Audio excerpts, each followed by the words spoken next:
한국일보 기자들이 만드는 팟캐스트 방송 시사난타 H.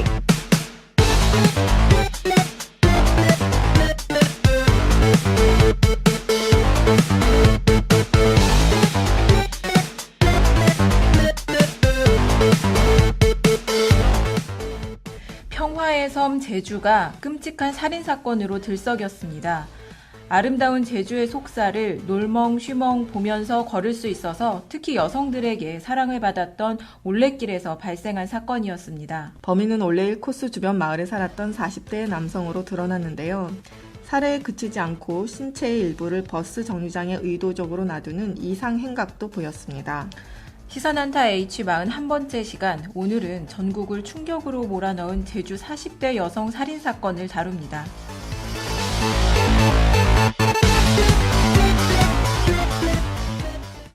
안녕하세요. 시사난타 H 진행하는 한국일보 산업부 최진주, 사회부 김지은 기자입니다. 이번 주는 통영, 울산, 제주에서 너무나 안타까운 사고들이 많았습니다. 모두 여성이 피해자였죠. 네, 특히 통영에서 발생한 한모양 살인사건은 참 마음이 아팠는데요.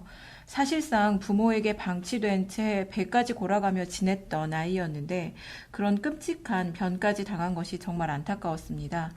게다가 범인은 한 동네의 아저씨였고 심지어 같은 동네 할머니를 성폭행하려다 돌멩이로 폭력까지 행사해서 구속됐던 성범죄 전력자였습니다. 제주에서는 아름다워서 특히 여성들이 많이 찾았던 올레길에서 살인사건이 발생했죠. 피해자는 지난 12일 새벽 7시 제주 올레길을 걸으러 나섰다가 변을 당했습니다. 이 사건의 범인은 올레 1코스인 제주시 성산읍 시흥리에 사는 주민이었던 46살 강모 씨로 밝혀졌는데요. 강 씨는 피해자를 살해한 뒤에 칼로 오른쪽 손목을 잘라 운동화에 넣어 버스 정류장에 드는 특이한 행각도 보였습니다. 우리나라에서는 극히 드문 시신 전시라고 합니다. 이런 충격적인 행각 때문에 범인이 잡히기 전까지 많은 추측이 나돌았습니다.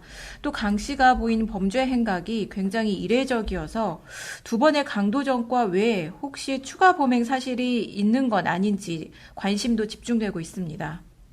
시사난타 H, 오늘은 이 제주에서 벌어진 살인사건에 대해서 얘기해 볼 텐데요. 제주 현지에서 취재를 하고 돌아온 한국일보 사회부 이동현 기자가 나와서 현장 상황과 취재담을 전해드릴 거고요.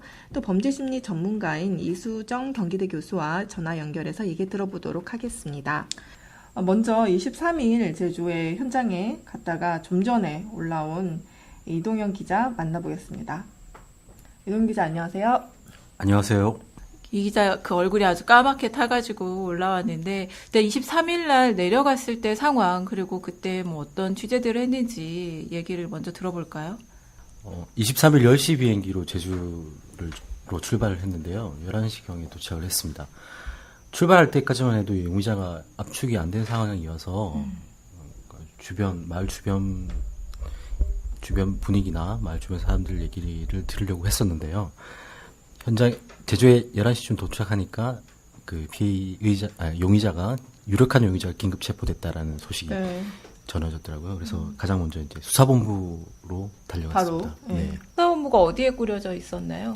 이번 사건 수사본부는 사건이 발생한 마을 회관 1층에 차려져 있었는데요. 제가 현장에 도착했을 때는 수사본부 인력들이 대부분 제주 동부서로 가 있었습니다. 제주도에는 유일하게 그 범죄 용의자들을 수감할 수 있는 곳이 동부서 한 곳에 있거든요. 아, 그런가요? 네. 워낙 거기가 사실 범죄가 이렇게 많은 데가 아니라서 네. 그런 거죠. 네, 제가 수사본부 들려서 마을 분들을 만나봤을 때도 그때까지만 해도 마을 분들은 이번 피의자의 강 씨가 범인이 아닐 것이라고 얘기를 많이 하더라고요. 잡혔다는 소식을 들었는데도 네. 긴급 체포됐다는 소식을 워낙 들었는데. 제주도란 곳이 이제 작은 사회고, 그러니까 서로가 또 서로 잘 알다 보니 잘 알고 있는 곳이라서, 그리고 기존에 지금까지 그 강력 범죄가 많은 곳이 아닙니다. 그렇죠. 네. 네, 범죄 자체가 없는. 굉장히 평화로운 곳이었잖아요. 네. 네. 그래서 말분들은 아마 평소 강 씨가 말 수도 없고 뭐 어른들과 마주쳐도 인사도 잘하고 그래서 아마 이제 경찰 수사 과정에서 본인이 이제 좀 심리적 압박을 느껴서 그러니까 뭐 그렇게 얘기를 하지 않았겠나 이런 얘기들을 말씀들 많이 하시더라고요. 아무래도 자기 이웃에 그런 끔찍한 범죄를 저지른 사람이 있었다는 거는 좀 사실 보통 사람들이 잘 납득하기가 바로 이제 납득이 잘 안 되죠. 그렇죠. 제주라는 사회 좀 특징도 있는데 제주는 그 대문이 없는 곳으로 네, 그렇죠. 유명한 네. 곳이지 않습니까? 문도 잠그지 네. 거의 잠그지 않고 생활하시는 곳인데 그런 만큼 이제 어떻게 남을 해친다 이런 거를 상상을 못 하시더라고요. 네. 특히나 현지인이 외지인을 그랬다. 외지인이면 모를까, 네. 뭐 외지인을 현지인이 그랬다라는 거는.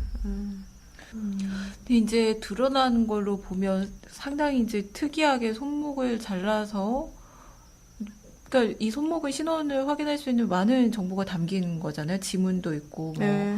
이 손금도 있고, 게다가 사실 수사에 혼선을 주기 위한 의도였다면 운동화만 갖다 놨어도 됐을 텐데, 그래서 굉장히 이제 범죄 심리학자들이 그게 발견되고 나서 이 사람은 굉장히 뭔가 이제 특이한 일이고 이 범인이 누군지는 모르겠으나 연쇄살인 범일 가능성도 얘기를 하고 이랬거든요. 근데 결국 어쨌든 시신 유기 장소를 말을 했나요? 사람이? 네, 23일 오후 늦게 6시 경찰에 이제 시신 유기 장소를 진술한 그래서 이제 거죠. 24일 날 그 네. 이제 유기한 장소를 지목한 곳에 가서 현장 조사를 했는데 네. 그때 봤던 강 씨는 좀 어땠나요? 왜냐하면 이제 고도의 좀 지능범 아닐까 뭐 이런 추측도 있었는데 그럴 만한 좀 사람으로 보였는지 어땠나요? 현장 조사 때 모습은? 24일 현장 조사 직전에 강 씨가 잠깐 이렇게 언론을 마주한 적이 있는데요. 그때 강 씨가 또 자신의 범죄를 부인했습니다. 자기는 전혀 손대지도 않았는데 이제 피해자가 놀라 도망치다가 쓰러졌고 좀 있다 보니 숨져 있었다. 이건 뭐 탁치면 하루니 죽었다보다 더 심하잖아. 아니, 너무 말도 안 되는 소리를. 그렇게 네, 그런 황당한 얘기를 네. 그때 당시 이제 희생자의 동생분도 그 자리에 있었는데요. 네.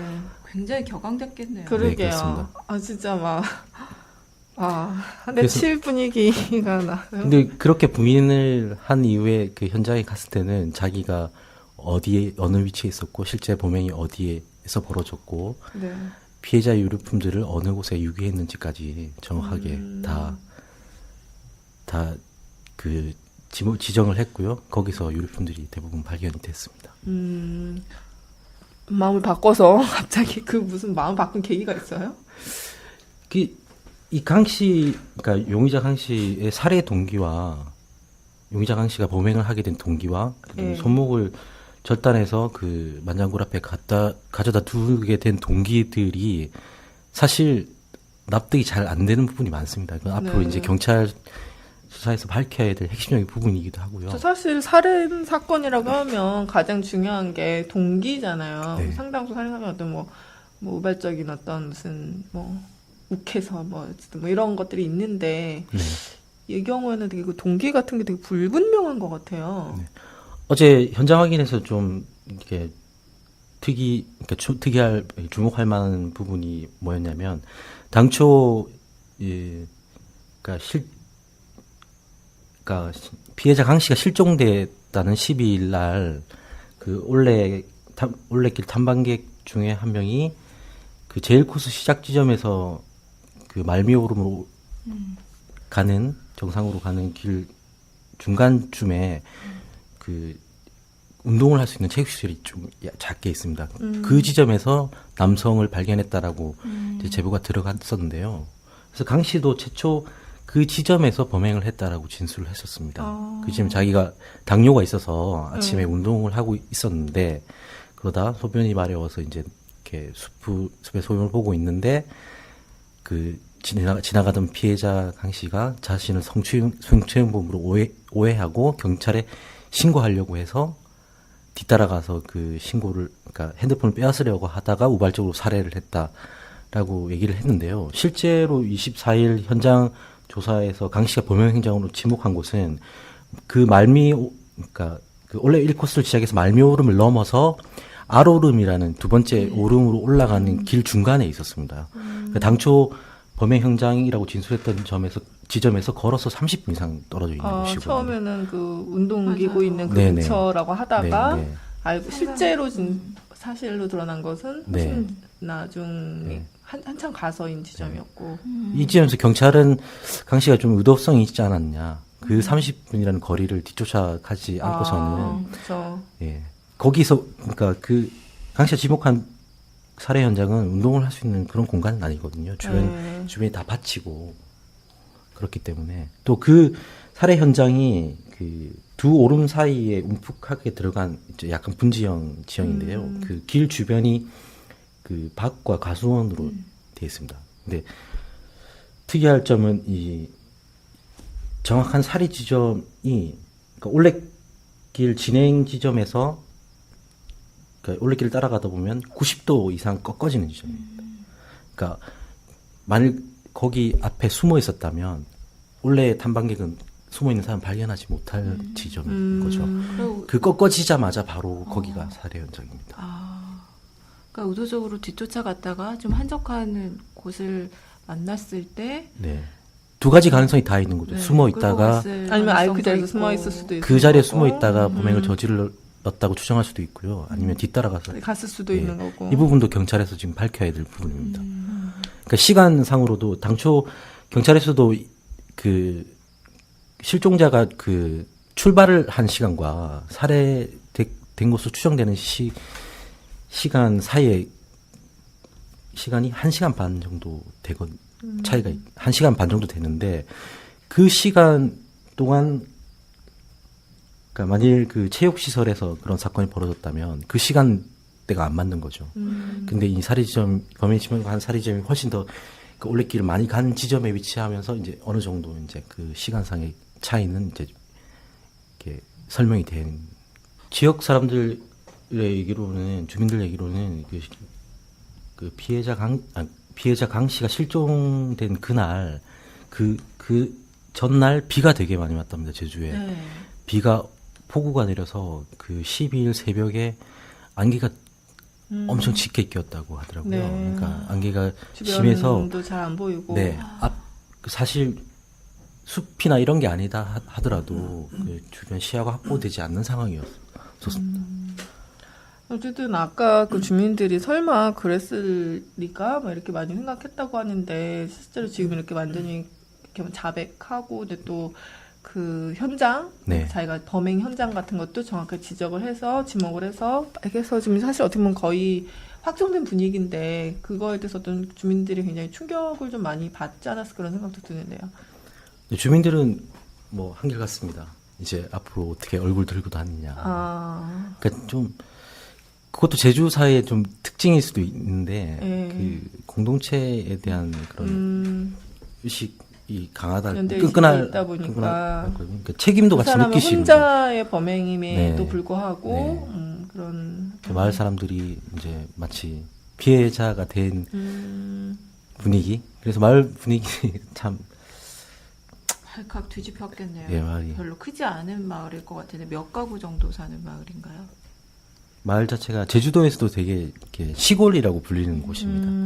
그러니까 흔히 제주도는 관광지라서 뭐 이렇게 상점도 많고 이렇게 생각할 수도 있는데 거기는 그 작은 할머님이 운영하신 작은 구멍가게 2개 정도 그 식당도 없어가지고 제가 2박 3일 동안 그 민박집에서 주신 컵라면 가끔씩 먹으면서 그러니까 그 올레 코스 주변에 뭐 식당이 그렇게 있는 곳이 아니라서 그러니까 그냥 가정집에서 이제 올레꾼들을 위해서 할머니들이 국수를 끓여서 되게 싼 값에 파는 분들이 생기기도 하고 그 사람 만나봤자 이렇게 그 골목에 앉아 계신 할머니, 할아버지 이 정도거든요. 그러니까 사실 갔을 때도 올레꾼들이 별로 그렇게 한적하긴 하지만 위험하다는 생각을 못 하거든요. 뭐 마을 사람들도 워낙 뭐 친절하고 뭐 감귤 따가지고 쥐어주기도 하고 여름에는 많이 그러기도 하거든요. 겨울에는. 그리고 감귤나무에서 뭐 하나씩 올레꾼들 위해서 다 재배하지 않고 남겨두는 분들도 있고 어쨌든 그 올레길에 대한 자부심도 되게 컸을 텐데. 정말. 이번에 1코스가 네. 폐쇄됐죠. 그래서 운영하지 않는 걸로 잠정 폐쇄. 예, 결정이 났던데 실제로 올레를 가는 사람들이 확 줄었을 것 같아요. 특히 여성들이 실제로 혼자 많이 갔는데 무서워서 이게 가겠냐 막 이런 분위기가 되게 많이 되고 있더라고요. 24일 날 제일 1코스가 폐쇄가 됐는데요. 네. 23일, 그러니까 범인이 붙잡힌 날까지만 하더라도 이제 가족 단위 여행객들은 1코스를 찾곤 했습니다. 찾곤 했고. 근데 그 숫자는 많이 줄은 건 맞고요. 그 마을 분들 얘기로는 거의 없다라고 얘기를 하시더라고요.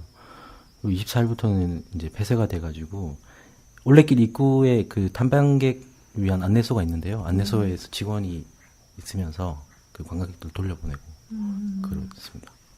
그러니까 저희 강 씨가 유력 용의자로 잡히기 전까지 이제 이전에 범죄 전력이 있는 사람들을 대상으로 탐문 수사를 했다. 이제 경찰청에서는 그렇게 얘기를 했었는데 실제 상황은 좀 어땠나요?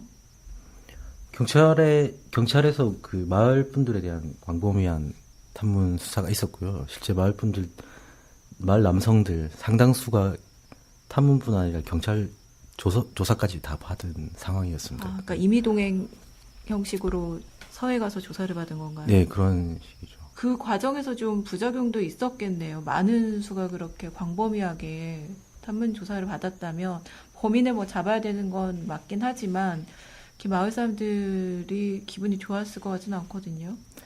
마을 분들은 제주 사람이 그런 끔찍한 일을 저질렀을 리 없다라고 생각을 했고 그런 거에 대한 믿음이 되게 컸던 것 같습니다. 그래서 경찰서의 협조를 잘 했습니다. 뭐 어차피 그 마을에서 벌어진 일들이야 다 옆집 이야기라 하더라도 금방 작은 마을이라서 금방 잘 알고 그래서 이런 저런 얘기들을 다 경찰한테 얘기했고 했는데 근데 경찰이 이렇게 용의 선상에 너무 많은 사람들을 올리면서 마을 분들이 경찰에 대한 불만도 많이 쌓였습니다, 실제로. 경찰에서 뭐 2시간, 3시간씩 막 조사를 받은 사람들 같은 경우에는 그 올레길 주변에서 밭농사를 짓는 분들, 그리고 축사를 운영하시는 분들이 대부분입니다. 근데 아침에 가서 일을 하고 저녁에 돌아오는데 이제 농사일이라는 게 혼자 가서 혼자 돌아오고 그다음에 출퇴근 시간이 없는 건데 이제 알리바이를 대라고 하면 그러니까 말분들은 알리바이를 대라고 하면 내가 갔다 왔는데 속아봤어요, 막 이런 거. 그런 거에 대해서 되게 억울해하시더라고요. 억울해하시고 그게 또 이게 작은 마을이다 보니 금세 소문이 돕니다. 이 사람이 이제 조사를 받았다.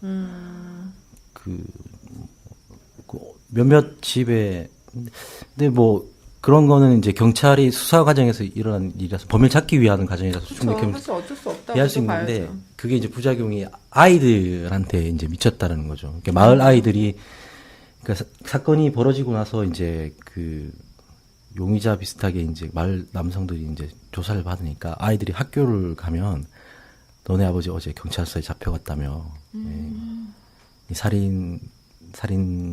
살인자의 아들이다 딸이다. 그렇게 순식간에. 네, 그렇게 되면서 아이들이 좀 힘들었습니다. 그 시간 동안 많이 힘들었고. 그럼 한 열흘 정도 네, 열흘 되는 기간 가까이. 동안 아주 마음고생이 심했겠네요. 그래도 어쨌든 간에 범인이 밝혀져서 다행이긴 한데. 강 씨는 도대체 어떻게 살아온 사람인가요? 강 씨에 대해서 기억하는 분들이 많지는 않더라고요. 강 씨 그 마을에서 나서 고등학교까지 다니고 그리고 그 상선을 탔다고 하더라고요. 상선 한번 출항을 하면 짧게는 1년, 길게는 뭐 2년씩 이제 세계를 돌다 들어오는데 그러다 보니 강 씨를 기억하는 사람은 많지는 않았고요. 네.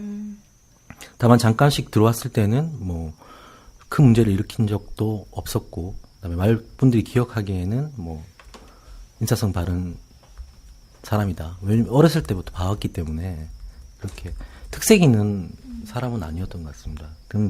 다만 최근에 최근에 강 씨가 배를 한 1년 가까이 안 탄 걸로 지금 알려져 있는데요. 그 이유도 아마 경찰에서 좀 밝혀야 될 것 같은데, 본인은 손목을 다쳐서 더 일을 할 수 없었다라고 얘기를 하고 있었고요. 어머니 말로는 이제 강 씨가 이제 사업을 하다가 실패를 해서 그 이후에 뭐 특별한 일을 하지 않았다라고 얘기를 하고 있었습니다. 그러니까 강 씨가 그 기간 동안 주로 친구들, 그러니까 그 마을 친구는 아니고요. 그 객지, 그러니까 외부 다른 마을 친구들이랑 주로 다녔다고 얘기를 하고요. 한 번 집을 나가면 한 2, 3일씩 집을 비우곤 했다라는 얘기도 있습니다. 근데 저희가 취재해 본 바로는 그 마을 인근에 있는, 마을에서 차로 한 20여 번 떨어진 곳에 작은 시내 같은 곳이 있는데요. 거기 PC방이 자주 갔다고 하더라고요. 아, 뭐 PC방에서, 읍내 PC방에서 음란물을 봤다, 뭐 이런 기사가 있더라고요. 네. 근데 PC방에서 공공연하게 이렇게 볼 수가 있나? 무슨 자기 집에서도 아니고. PC방에서 그 게임이나, 그러니까 그냥 게임이나 뭐 어떤 도박 게임도 예. 많이 했다고 하고요. 뭐 음란물을 봤을 수도 있겠죠. 거기까지는. 그 강도전력 전과 2번 있었던 거, 그거는 좀 정도가 어떤 건가요? 배를 타고 그렇게 많이 나가 있었던 사람이면 강도전과가 강도를 저지를 만한 시간이 그렇게 많지 않았을 것 같은데, 이건 어떤 종류의 범죄였나요? 강 씨가 마지막으로 배를 탄 게 언제인지는 아직 확인이 안 됐고요. 전과는 2005년과 2008년 각각 한 번 있습니다. 강 씨 어머님 얘기로는, 그러니까 2005년 이전에 사업을 하다가 이제 사업이 이제 뜻대로 안 돼서 사업을 접었고, 그러면서 다른 일을 안 하다 보니 경제적 어려움이 있었고, 그래서 택시 강도, 미수에 그쳤지만 택시 강도를 한 적이 있고요. 택시를 훔쳐서 달아난 적도 있습니다. 그런데 이렇게 어떻게 살인이라는 정말 이 흉악한 범죄를 저지르게 됐는지 참 보통은 이해가 안 이렇게 되네요. 젊은 여성에 대해서 어떤 살인 사건에 대한 어떤 동기 같은 경우가 상당수가 성범죄와 연관이 돼 있잖아요. 성폭행을 하려고 했는데 뭐 반항을 해서 뭐 어떻게 했다라든지 뭐 그런 경우들이 많이 있는데, 이번 사건은 그것도 좀 불확실한 것 같아요. 정확하게 밝혀내지 못하고 있는 것 같은데요, 그 부분. 네, 본인은 그런 성폭행을 하려는 의도는 없었다라고 이제 진술을 하고 있는데요. 경찰에서는 그럴 가능성에 이렇게 무게를 두고 조사를 벌이고 있습니다. 그러니까 피해자 강 씨의 시신이 상체가 다 벗겨진 상태에서 발견이 됐는데요. 그만큼 어떤 그런 성폭행 의도가 있지 않았겠냐. 네, 그렇게 보고 있습니다.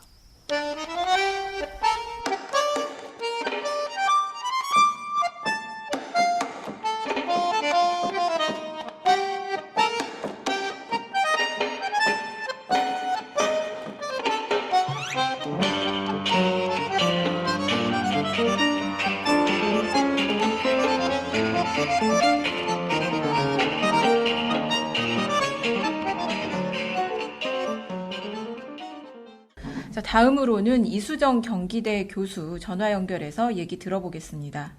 선생님 안녕하세요. 네, 안녕하십니까. 네, 그 피해자의 손목이 발견된 지 사흘 만에 범인이 잡혔는데요. 그 24일 시신 유기 장소에 대한 현장 조사가 있었습니다. 그 올레길 인근의 빽빽한 대나무 숲에서 시신이 발견됐는데요. 일단 시신은 잘린 손목 외에는 추가 손상은 없는 것으로 보이고요. 성폭행을 당한 흔적도 찾지 못했다고 합니다. 좀 여기까지 드러난 걸로 봤을 때 일단 이 사건의 피의자인 강 씨가 좀 어떤 인물로 보이십니까? 일단은 일반적인 범행 내용은 아닙니다. 네. 그렇기 때문에 시신을 훼손을 한 목적이 무엇인지 상당 부분 여전히 의구심이 드는데요. 네. 많은 경우에 이제 시신을 훼손하는 이유는 은폐하거나 유기하기 위해서 훼손을 합니다. 그런데 지금 시신의 나머지 부분은 손을 대지를 않고 손목만 네. 지금 절단을 한 그런 이제 상황이다 보니까 뭐 특별한 이유가 있지 않았겠느냐 음, 하는 이제 추정을 해보게 되고요. 네. 아마도 뭐 그렇게 한 데는 여러 가지 다양한 이유가 있을 거라고 보이는데요. 네. 한 가지 가능성은 이제 경찰이 처음에 주장했듯이 뭐 수사에 혼선을 주기 위한 그런 의도였다 이렇게 이제 볼 수도 있을 겁니다. 네. 그런데 이제 단순한 수사에 혼선을 주기 위한 목적이었다면 사실 그냥 그 피해자 유품을 여기저기다 흩어놓는 것으로도 충분했을 터인데 네. 굳이 손목을 잘라야 되는 이유는 무엇인가 사실 설명이 되지 않는 부분이 네. 있는 거죠. 이 강 씨의 그렇기 때문에 네. 예. 그렇기 때문에 또 다른 가능성을 염두에 두지 않을 수가 없죠. 예. 네. 이 부분에 대해서 이제 강 씨 진술이 좀 나왔는데요. 신빙성이 있는지는 좀 이제 뭐 두고 봐야 될 문제인 것 같습니다만 일단 첫날은 대숲에 시신을 그냥 옮겨만 뒀다고 합니다. 이제 살해 네. 이후에요. 근데 예. 이제 신분증을 보니까 같은 이제 강 씨, 종 씨라서 묻어줘야겠다고 생각이 돼서 다음 날에 다시 대숲에 가서 그 주변에 있던 댄잎이나 그 흙으로 시신을 이렇게 그 위에다가 끼얹어뒀고 이후에 경찰이 마을 주민들을 탐문을 하고 또 자신한테도 이제 뭔가 수색이 좁혀올 것으로 이제 느껴지니 경찰에 잡힐 것 같아서 19일 밤에 다시 그 대숲 유기 장소에 가서 손목을 잘라서 버스 정류장에 갖다 뒀다 이렇게 말했다고 해요. 뭐, 요 부분은 좀 어떻게 보시는지요? 진술의 좀 신빙성도 그렇고, 요런 행각이 좀, 뭐 일반적인 행각은 아닌 것 같습니다만. 그러니까 상당히 이해가 되지 않는 부분이 많이 있죠, 여전히. 네. 뭐 수사망이 좁혀져 왔다면 오히려 시신을 유기한 장소로 돌아가는 행위는 하지 않을 것으로 보이고요. 일반적이라면 네. 뭐 오히려 도주를 하거나 이런 식의 선택을 하는 것이 합리적이라고 보입니다. 근데 그것이 아니고 오히려 수사망이 좁혀져 오니까 시신을 유기했던 장소로 다시 돌아와서 그냥 사망에 이르게 한 것도 모자라서 사체를 손괴를 해가지고 그 부분을 오히려 발견을 더 하기 쉽도록 버스 네. 정류장에다가 옮겨놓는 와중에 사실은 결국 CCTV에 그와 같이 오고 가고 한 것이 잡혀서 네. 결국 범행 일체를 자백하게 된 거잖아요. 그렇죠. 그렇기 때문에 상당히 좀 합리적으로는 네. 여전히 그 오늘 뭐 추가 설명이 있었다선 치더라도 이해가 되지 않는 측면이 여전히 존재합니다. 그렇기 때문에 지금 이 피해자의 어떤 그 사고 과정이 사실 일반 범죄자들과는 좀 차이가 있다고 판단할 수밖에 없죠. 네. 예. 뭐 최초에 임의동행에서 조사받을 때도 그렇고 이후에 이제 그 긴급 체포되고 나서도 이렇게 범행을 부인하고 또 거짓 진술한 게 드러나기도 하고 이런 걸로 봤을 때도 좀 그 신빙성이 좀 떨어진다 뭐 이런 생각이 좀 들기도 합니다만 일단 네, 지금 사실 이리저리 그 답변을 찾아내고 있는 것 같아요. 그래서 지금 계속 이제 경찰이 제대로 그 상황을 잘 그 이해를 못하겠다고 계속 추궁을 하다 보니까 점점 이제 임기응변식으로 계속 얘기를 이어나가는 그런 상황이 아닌가. 특히 이제 시신을 훼손해서 뭐 손목을 잘라다가 그 부분을 지금 유기를 한 건 아니죠. 이제 사람들 눈에 잘 띄도록 예. 이제 해놓은 그런 부분에 대해서는 사실 본인도 정확하게 지금 설명을 하고 있지 못한 게 아닌가 싶습니다. 네. 일단 그 저희 한국일보 사회부 기자가 제주 현지에 가서 좀 주변 마을 사람들이나 가족들 얘기도 들어봤는데 일단 이 강 씨, 피의자 강 씨에 대한 이 주변 평을 보면 일단 뭐 착하고 뭐 조용하고 친절한 성격이었다. 뭐 인사도 잘했다. 또 공통적인 반응은 좀 말수가 적었다. 이런 얘기가 있었고요. 또 모친과 둘이서 사는데 한번 이제 PC방에 가면 10시간 이상씩 있다 뭐 들어오기도 했다. 이런 얘기도 있고 또 원래 형제들이 있었는데 이 사람도 원래 이제 상선 배를 타는 사람이었는데 형제들이 이제 배를 타고 나갔다가 변을 당하거나 뭐 그런 일들이 있어서 현재는 같이 사는 가족이 이제 모친뿐이고요. 근데 이런 데서 유추할 수 있는 게 있을까요? 일단은 생활 패턴이 네. 상당 부분 사회적으로 고립되어서 지낸 시간이 많다고 보입니다. 네. 고등학교 졸업을 한 이후에 이제 배를 타고 나가서 거의 10년 정도를 다니다가 돌아왔고요. 그리고는 강도 전과가 아마 있었던 것으로 네. 알려졌는데 그 수감 생활을 또 최근에까지 했고요. 네, 그렇습니다. 그리고는 출소를 한 이후에도 현실에 잘 적응을 하지 못해서 딱히 직장이 정해지지 않은 상태로 PC방에서 뭐 거의 10시간씩 시간을 보낸 그런 경우도 있었고요. 그리고 네. 이제 모친의 그 진술에 따르면은 밤낮이 바뀌어서 생활을 했다 이런 진술도 사실 나왔었거든요. 네. 그렇기 때문에 아마도 불면증이나 이런 것들이 있었던 것으로 추정되고 그 인근 주변을 굉장히 많은 시간 동안 배회한 것으로 그렇게 이제 추정이 됩니다. 네. 뭐 딱히 뭐 어울리던 또래 뭐 패거리들은 없었던 것으로 보이고요. 네. 비교적 온순하게 남들이 보기에는 내성적으로 조용히 지냈던 사람이 아니었는가. 같은 집에 동거하던 모친도 사실 이 사람의 깊은 내면까지 과연 잘 알고 있었을까 하는 의문이 들 정도로 굉장히 은둔을 하면서 시간을 많이 보냈던 것으로 보입니다. 네. 이제 뭐 앞으로 또 밝혀지겠지만 문제는 이 강 씨가 우발적으로 이제 범행을 저질렀는지 본인 진술에 따르면 이제 그렇다고 주장을 합니다만 우발적인 범행이었는지 계획된 범행이었는지 또 강 씨의 이런 성향으로 봤을 때 추가로 또 범죄를 저지른 뭐 일이 있을지 이것일 텐데요. 좀 그 지금까지 나온 것으로 추측해 보면 좀 어떻게 볼 수 있을까요? 살인을 또 저질렀기는 시간적으로 봤을 때 지금 가능성이 있는 것으로는 보이지 않고요. 지금 제주도에서 미제 사건이 꽤 있었습니다. 그런데 네. 미제 사건의 발생 연도를 추정을 해보면 지금 이 당시가 지금 제주도에 거주하지 않았던 시절, 네. 교도소를 갔다거나 아니면 선박을 타고 바다로 나갔다거나 그런 식의 이제 시간대였거든요. 그렇기 예. 때문에 또 다른 살인 사건과 연관성이 있어 보이진 않지만 지금 일상적으로 그 주변을 배회하면서 보낸 시간이 워낙 많다 보니까 어떤 다른 형태의 범죄 같은 네. 것들은 사소하게 꽤 저지른 바가 있지 않겠느냐. 또 네. 강도 전과도 또 있고 하니까 그런 그 추정은 해볼 수가 있을 겁니다. 네. 근데 이 사람을 보면 어쨌든 지금까지 요 사건만으로 보면 이렇게 이전에 이제 강도 전과 2번 있었던 거 말고는 이렇게 흉악 범죄는 아직까지 드러나는 게 없긴 한데 살인 같은 흉악 범죄요. 근데 이렇게 살인을 저지를 정도의 그런 보통 그러니까 일반적인 흉악범을 볼 때 이런 일이 있기도 하나요? 그러니까 이전에 무슨 별다른 흉악범죄의 전력이 없었다 하더라도 이렇게 살인을 하고 또 시신을 훼손을 하기도 하고 이럴 수가 있는 건지 좀 그 부분도 좀 궁금합니다. 시신을 훼손하는 부분은 여전히 해결이 안 된 채로 이해가 되지 않는 채로 설명이 안 된 채로 그대로 남아 있는 것으로 보이고요. 네.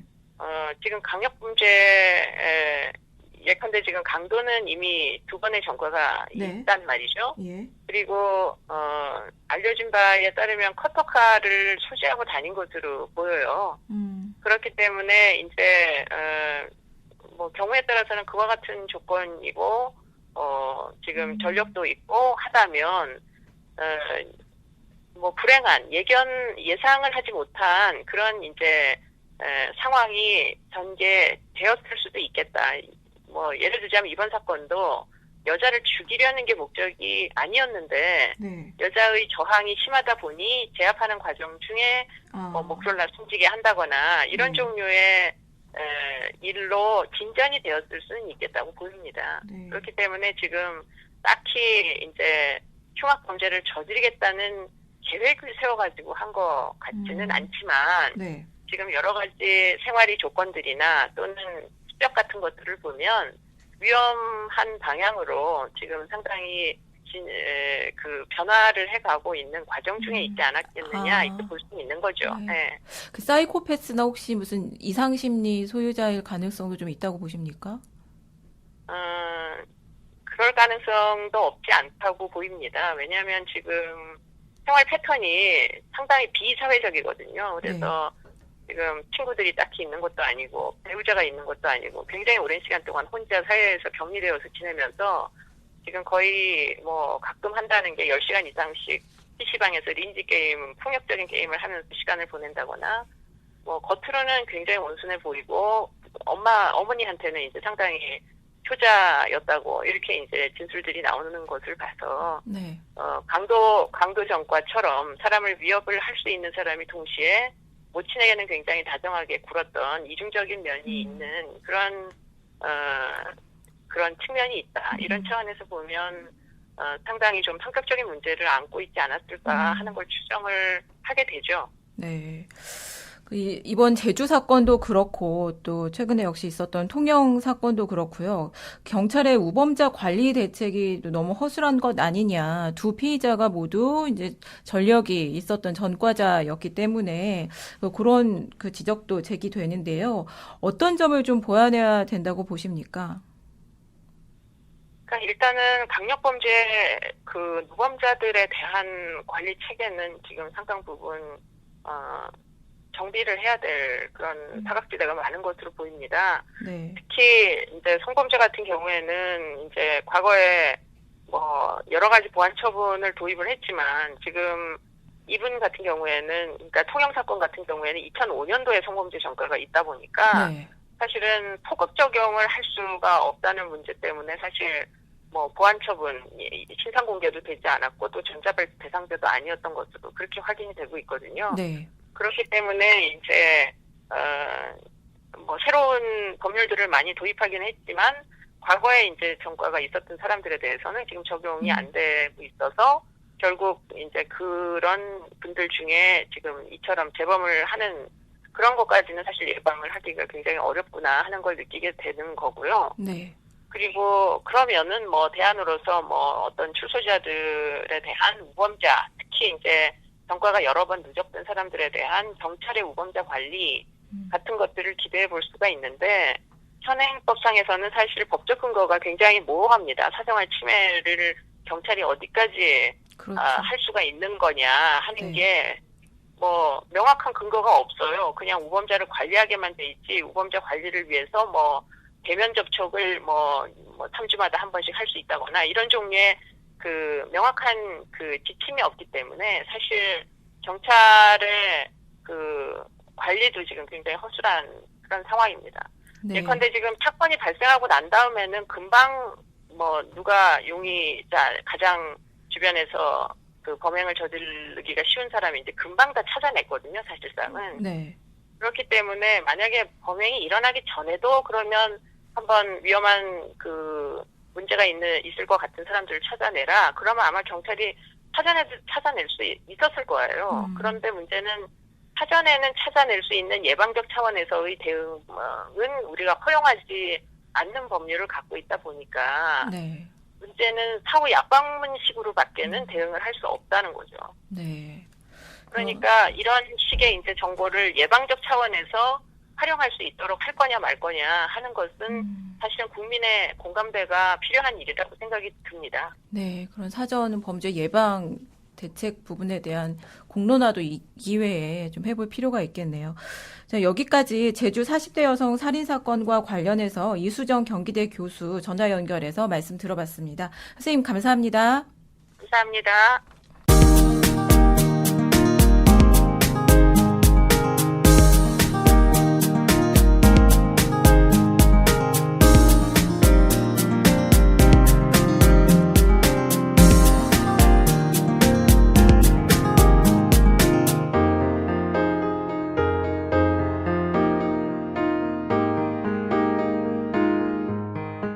이 피의자 강 씨가 대숲에 시신을 처음에 유기해놓고 거기 여러 차례 다시 갔었다면서요?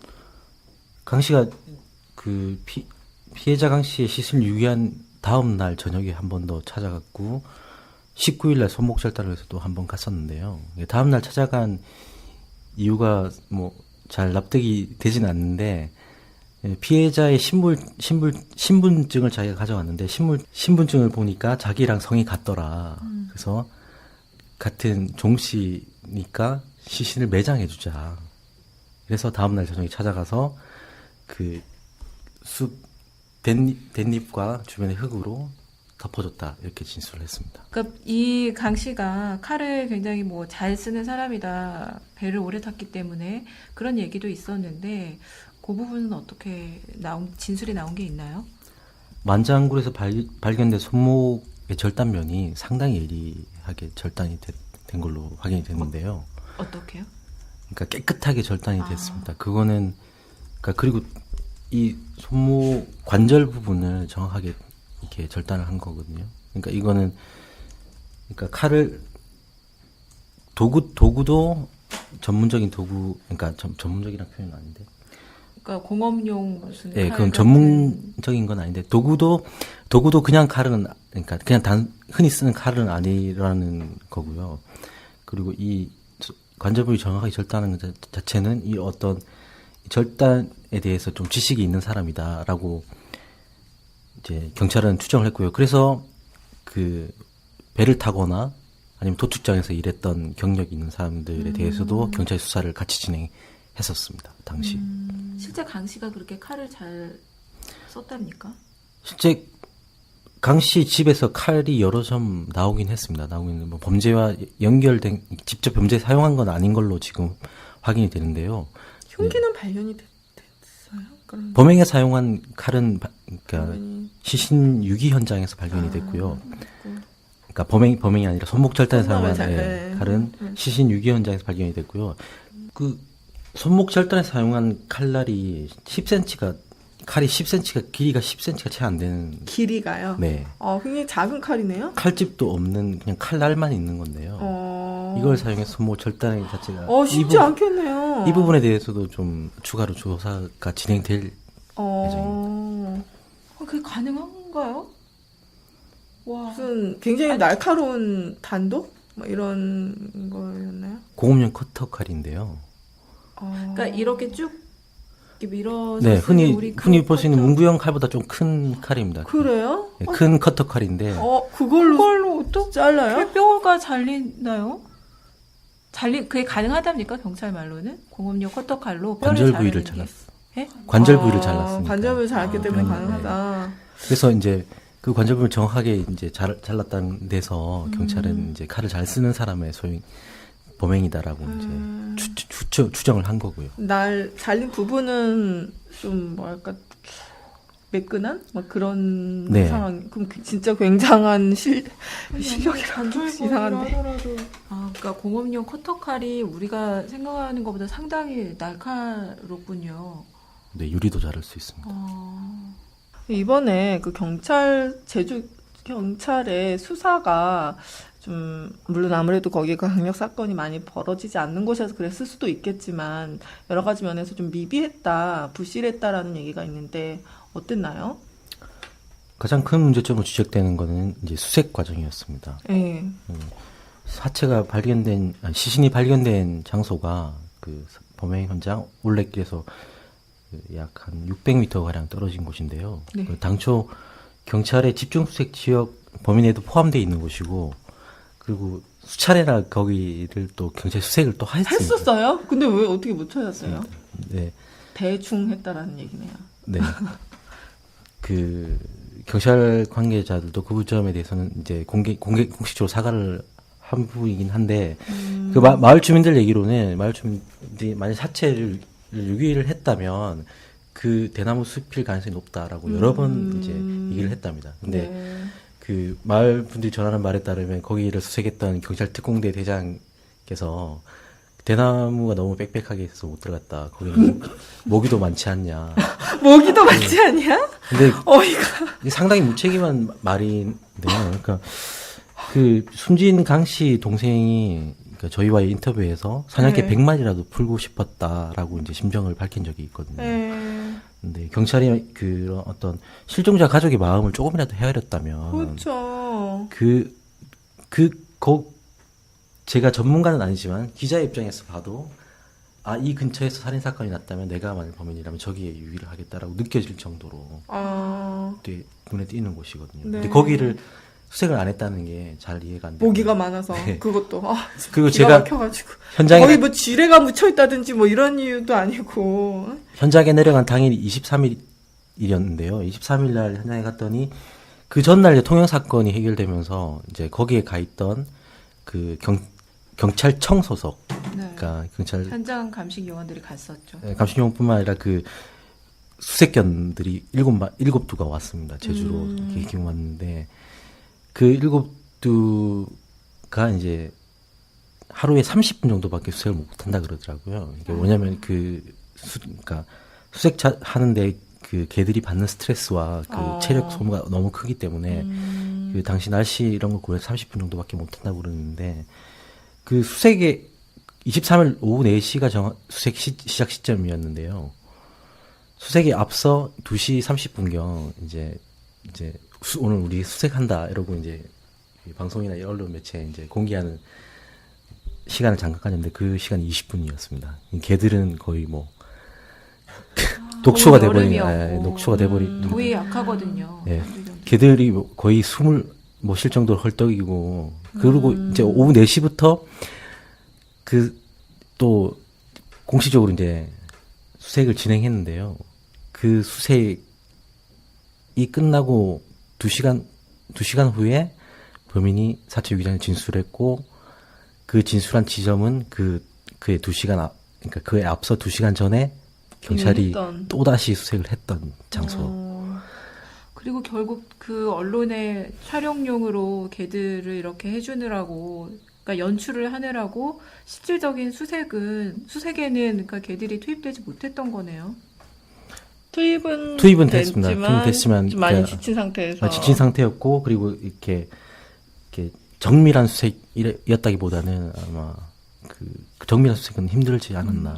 그러니까 그때 아마 수색을 하는 장면도 약간 촬영용이었기 때문에 본격적으로 개들을 풀어서 이렇게 수색을 시킨 게 아니라 그 수색하는 장면도 찍기 위해서 이제 약간 연출의 효과를 노린 거였다고 저도 그렇게 들었어요. 그래서 본격적인, 그러니까 개들이 탐지견들이 내려가서 그러니까 이 시신 유기 장소를 찾아내는 데는 별다른 이렇게 역할을 못했다. 왜냐면 경찰청 과학수사센터에서도 그래서 약간 그 부분을 좀 안타까워하더라고요.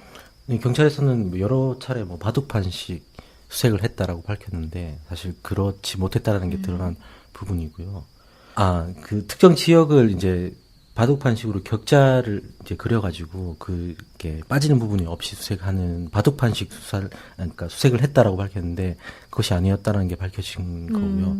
경찰 그 외에도 경찰 수사 과정에서 여러 가지 좀 아쉬운 점이 많은데 특히 그 용의자 그러니까 피의자 강 씨를 임의동행에다 풀어준 뒤에 다시 이제 체포하는 과정에서 경찰이 납득 용의자 강 씨 집 앞에 차를 세워놓고 이제 잠복을 했더라고요. 집으로는 오지 마시오라고 이제 공고를 하고서는 거의 잠복이 아니라 모시러 왔다고 대기하고 있었던 거네요. 네. 그래서 그 강 씨가 숨어있던 장소를 그러니까 신고를 한 이렇게 사람 얘기로는 그 강 씨가 그 먼 곳에서 산에서 그걸 지켜보고 있다가 해가 진 뒤에 이제 랜턴을 켜고 내려와서 그 자기 집에서 얼마 떨어지지 않은 폐가로 숨어들었다라고 얘기해요.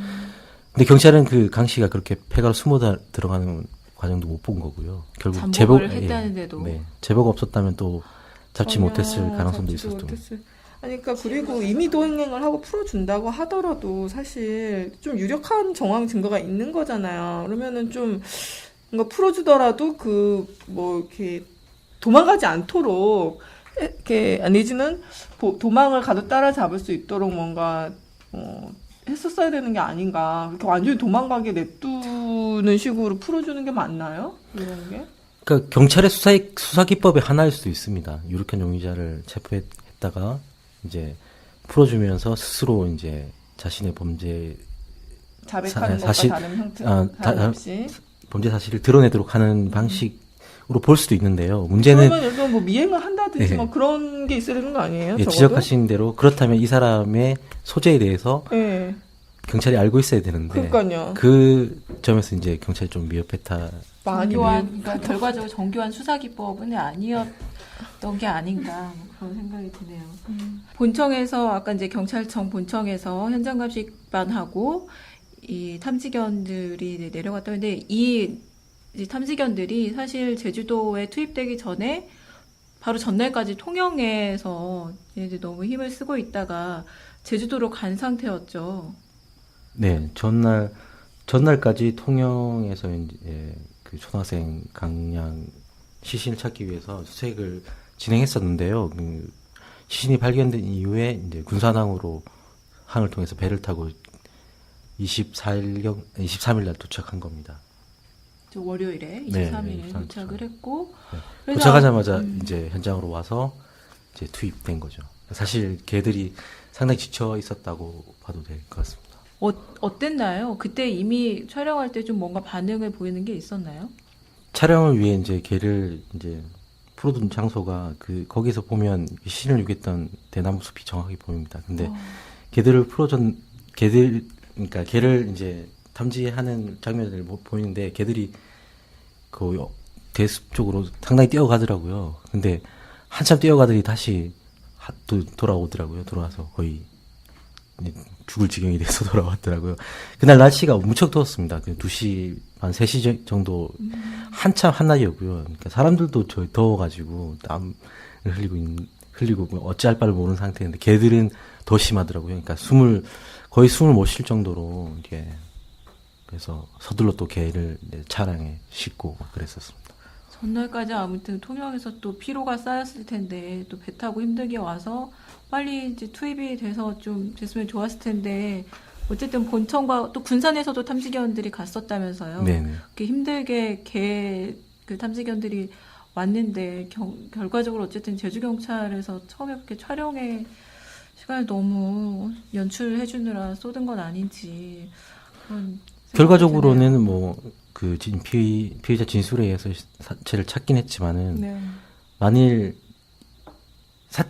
그러니까 시신을 찾지 못했다면, 피해자 시신 찾지 못했다면, 이 사건은 경찰이 아무런 물증이 없었기 때문에 해결할 수 없었을 수도 있다. 근데 바로 앞에다가 두고 그거를 못 찾는다는 거는 정말 경찰의 무능의 극치라고밖에 얘기할 수가 없는 거고, 뭐 어디 아주 먼 곳에 이상한 데다 갖다 버린 것도 아니고, 그렇잖아요. 가장 확실하다고 사람들이 얘기하는 곳에 있는 거를 갖다가 못 찾아가지고 그렇게 하질 않나. 집 앞에다가 경찰차를 갖다 대놓고서는 뭐 기다리질 않나. 이거는 정말 상식적으로 너무 납득하기 어려운 수준에, 그러니까 정말 잡으려는 의지가 있었나라는 약간 좀, 그러니까 그런 의심이 드네요, 솔직히. 예, 제가 뭐 정확하게 그 현장은 잘 모르지만 좀 무슨 의지가 좀 거의 부족했다는 생각이 들어요. 절반은 그 이제 직접 취재하고 온 이제 이동현 기자 얘기를 들어보니까 요거는 경찰이 잡았다기보다는 거의 한 70%는 시민들 제보로 잡은 거 아닌가 그런 네. 생각이 드네요. 굉장히 수사도 허술했고 정말 의지가 있었나 이런 생각도 들고 심지어 그렇게 본청에서까지 사안이 중대하니까 탐지견들이나 현장 감식원들도 내려보낸 것인데 그 개들을 빨리 투입하지 않고 촬영에 시간 허비하고 그 더위에 약하다는 걸 알고 있었을 텐데도 아니 꼭 개가 아니더라도 어떻게 보면은 사람이 열심히 그 소위 그렇죠. 바둑판 이미 방식으로 했으면 진행했으면 벌써 찾았죠. 찾았을 것을 그거를 갖다가 그렇게 했다라는 점에서는 상당히 좀 현지 경찰에 대해서 비판을 좀 할 필요가 있을 것 같아요. 이번에 그런 수사 과정에 대해서는 문제 제기가 필요할 것 같아서 좀 지금 사실 동기나 여러 가지 면에서 지금 굉장히 밝혀지지 않은 부분들이 많이 있는데 좀 앞으로라도 좀 분발을 해가지고 이 부분들을 좀 많이 밝히고 또 피해자의 좀 한을 좀 세상을 떠났지만 어쨌든 한을 풀어준다는 그런 마음가짐으로 좀 적극적으로 수사를 좀 해주었으면 하는 그런 마음이 듭니다. 네. 제주가 이제 범죄가 적은 곳이고 강력 범죄가 적은 곳이었던 거는 맞는데 제주가 이제 특별자치도가 되면서 이제 외국인이랄지 그다음에 이주 인구가 계속 늘고 있습니다.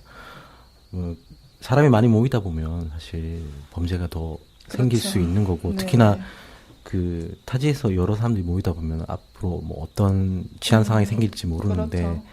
그러한 거에 대해서 제주 경찰들이 조금 더 긴장을 하고 좀 대응을 해야 되지 않겠나 생각합니다. 옛날과는 좀 다르다라고 생각을 하고 또 관광객들도 뭐 우리나라뿐만 아니라 굉장히 여러 나라에서 오고 있잖아요. 네, 그런 그리고 점에서 제주 치안을 좀 강화해야 되지 않나. 제주 특별자치도 같은 경우에는 이제 외국인들이 제주도에 이제 주택을 구매해서 거주할 네, 그런 경우도 할 많이 수- 있죠. 네. 할 수 있도록 했고 실제로 그렇게 들어온 사람이 꽤 있습니다. 앞으로 예, 그런 사람이 많아진다면 일본이라든지 네. 일본 이런 쪽에서 많이 그렇게 하신다고 들었거든요. 좀 더 그 그러니까 사건 수사라든지 더 어려워질 텐데 아, 그럴 수 네, 있죠. 그런 네. 거에 대한 대응을 좀 더 면밀히 해야 되지 않겠나. 네네. 이번에 그 올레길의 안전에 대해서 굉장히 이제 뭐랄까 논란이 되고 있고 심지어 지리산 둘레길도 뭐 CCTV가 하나도 없다 뭐 이런 얘기까지 나오고 있는데요. 사실 올레길에 CCTV를 설치하고 관리하는 것도 굉장히 어렵지 않겠냐. 그 뭐 비용도 많이 들고 그런 얘기도 있는데 그 어떻게 좀 얘기가 되고 있나요? 그 부분에 대해서 올레길의 안전, 뭐 강화 그런 방침에 대해서. 그 올레길을 관리하는 사단법인 제주올레와 제주도 네. 등에서 이제 안전 대책을 마련하고 있는데요. 사실 CCTV 설치나 보안등 설치 등이 이제 거론되고 있습니다. 근데 현실적으로 그게 쉬운 방법은 아니고요. 올레길이라는 코스가 워낙 긴데다가 주로 이제 좀 외진 곳에 있어서 그거를 설치 관리하는 게 쉽지만은 않아 보입니다. 네, 현실적으로는 그냥 혼자 다니지 않고 그냥 무리지어서 가는 게 가장 현실적인 방안 대처법이 될 수 있을 것 같아요. 그 전 코스에 CCTV 설치하는 것 자체가 경관을 또 훼손할 우려도 있고 또 설치를 하면 누가 또 관리를 할 것인지 경찰이 할 것인지 제주 그 특별자치도 도청에서 할 것인지 또 사단법인 제주올레는 이게 서명숙 이사장이 올레길을 이렇게 이어서 만들긴 했지만 이게 사유지도 아니고 제주올레에서 뭔가 제주올레가 영리 그렇죠. 재단도 아니고 거기에 모든 안전의 책임을 기대하거나 또 물을 수는 없는 거거든요. 네. 근데 사실 이번에 사건이 있고 나서 인터넷 댓글 같은 거를 보면은 이제 올레를 갔다 온 사람들은 오히려 좀 그렇게까지 하진 않는데 그렇죠. 아니까. 안 갔다 온 분들은 그 제주 올레라는 그 사단법인이라고 하시죠. 거기에 대해서도 굉장히 비난도 많이 하고 또 안전하게 해야 된다, 책임을 져야 된다 그런 식의 얘기도 많이 있더라고요. 그래서 참 그리고 실제로 나도 가보려고 했는데 무서워서 못 가겠다 뭐 이런 반응도 굉장히 많고 그래서 사실 이 올레길이 생기고 나서 제주도 관광도 굉장히 많이 이게 그렇죠. 좀 뭐랄까 사람들도 많이 늘어나고 그랬는데 좀 파장이 좀 클 것 같아요. 이번 사건 자체가 아까 얘기했던 그런 정말 문도 열어놓고 다니는 제주도였는데 이번 사건에서 그 올레길을 갑자기 다 CCTV로 도배를 한다는 것도 현실적으로 좀 불가능해 보이기도 하고요. 또 올레길에 최대한 그 자연 있는 그대로를 그쵸. 옛길을 네. 복원을 하기 위해서 그냥 있던 길에 걸어 다닌다 막 이런 네. 느낌이죠. 그리고 그 표시판도 이제 이 화살표 표식이 있는데 그것도 최대한 그 친화적으로 나무로 만들어서 이렇게 놓는다든지 아니면 나무에 리본을 이렇게 매달아서 산티아고의 네, 길처럼 이렇게 한 건데 거기에 CCTV를 설치한다는 건 여러 가지 진짜 논란거리가 있을 뿐만 아니라 아니 처음에 서명숙 이사장이 올레길을 만들 때만 해도 동생이랑 같이 둘이서 맨 땅에 헤딩하듯이 이렇게 힘들게 만들어놨고 사실 초창기에는 그렇게 제주도나 아니면 문화관광체육부에서 네, 나라에서 좀 우호적이지 자꾸 않았거든요. 도와주지가 않았었죠. 근데 이제 이 올레길이 입소문을 타고 굉장히 유명해지고 이것 때문에 제주도를 찾는 새로운 관광객들이 늘면서 그나마 뒤늦게 이제 제주도에서 다 차려놓은 밥상에 이제 숟가락 얹어놓은 건데 이제 와서 무슨 이게 관광 상품도 아니고 상업적인 목적에 무슨 이득을 취하고 있는 것도 아닌데 제주 올레가 근데 이렇게 매도당하는 것 같아서 참 그 부분도 좀 안타깝더라고요. 보안등 설치만 하더라도 그 올레길 전체 뭐 올레길에 보안등을 설치하는 건 야생동물의 생태를 교란할 수 있는 그럴 그런 수도 있겠네요. 당장의 문제가 생기고요. CCTV도 그 정 구간에 뭐 설치한다는 게 현실적으로 뭐 관리나 예산 문제를 떠나서 관리나 이런 문제도 있는 거고요. 그리고 경관을 자연을 훼손한다는 측면도 있는 거고. 하지만 제가 현장을 둘러봤을 때 최소한의 그런 장치들은 필요하겠다. 그러니까 그 올레길 입구나 출구 정도, 사실 올레길 입구나 출구 정도의 CCTV 하나, 아니면 탐방객들이 대부분 들리는 그 안내소 정도의 CCTV가 있었다 하더라도 그 누가 지나갔는지 정도는 최소한 파악이 되니까. 네, 알 수 있었는데 그마저도 없었다는 게 좀 아쉽긴 하더라고요. 그리고 시작과 끝부분에나 뭐 중간에 뭐 중요 지점 네, 뭐 네. 이런 정도에는 좀 CCTV 같은 게 좀 설치되는 것도 사실 올레길이라는 게 뭐 코스로 이제 약속은 되어 있지만은 그 걸어보면 정확히 올레길이 어딘지를 알기 쉽지가 않거든요. 실제로 근데 이게 올레길 맞아? 그냥 길 아닌가? 막 이렇게 헷갈릴 수도 있기도 하죠. 실제 1코스와 7코스가 제일 이제 관광객들이 많이 찾는 편인데요. 7코스는 해안을 따라 쭉 이어지기 때문에 네. 길을 잃을 염려가 거의 없었는데 1코스 그렇죠. 같은 경우에는 그 오름을 2개나 올라야 되기 때문에 사람들이 1코스를 출발해서, 그러니까 탐방객들 중에는 1코스를 출발해서 1코스로 돌아오시는 분들 뭐 길을 잃고 다시 꽤 있어요. 되돌아오는. 그러니까 이렇게 종종 길을 잃는 분들이 네. 있더라고요. 이렇게 표식이 최소한의 지점에만 있기 때문에. 있다 보니까. 네. 저 같은 사람 가면 안 될 것 같다는 생각 확 들기도 하는. 네. 거의 돌아올 가능성이 높다는 제자리로. 근데 웃으면 안 되는. 그러니까 안전 대책은 분명히 그 책임 있는 당국에서 이제 마련해야 될 거고요.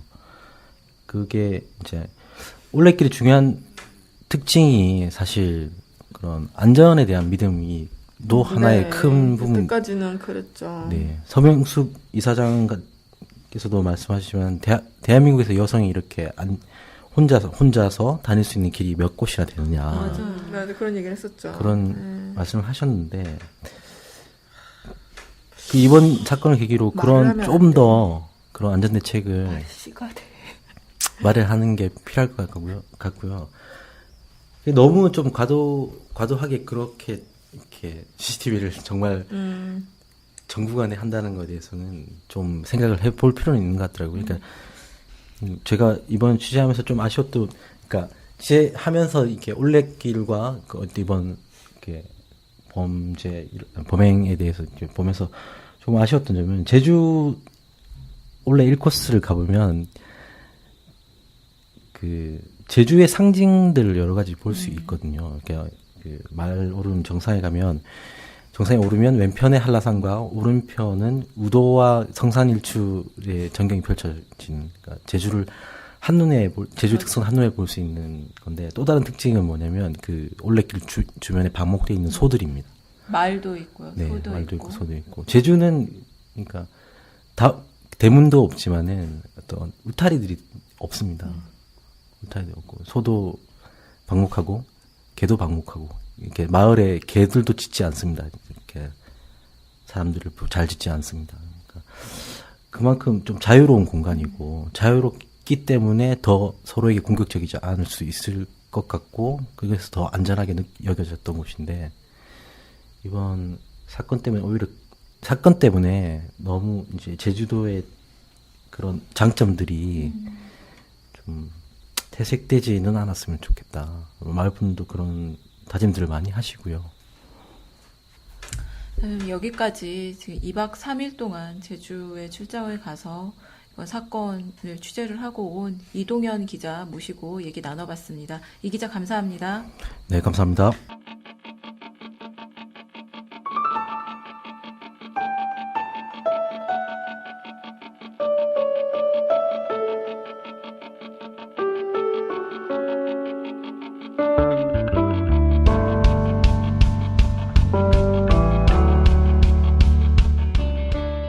오늘 제주 올레길에서 벌어진 끔찍한 사건에 대해 다뤘는데요. 앞으로는 더 이상 이런 안타까운 사건 사고가 일어나지 않았으면 하는 바람입니다. 또 이번에 통영 사건을 겪으면서 성범죄자에 대한 경찰의 사후 관리 문제도 나오고 있는데요. 그 사후 약방문식의 대책이 아니라 사전에 이런 범죄를 예방할 수 있는 대안에 대해서도 공론화가 됐으면 합니다.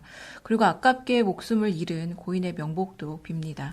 시사난타 H 41번째 시간 오늘 여기까지 하겠습니다.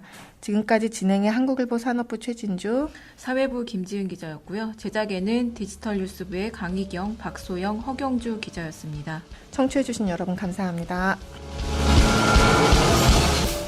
시사난타 H에 의견을 주실 분은 트위터나 페이스북으로 보내주시면 됩니다. 트위터나 페이스북에서 시사난타 H를 검색하시거나 최진주, 김지은 기자의 트위터로 의견을 주셔도 됩니다. 많은 관심 바랍니다.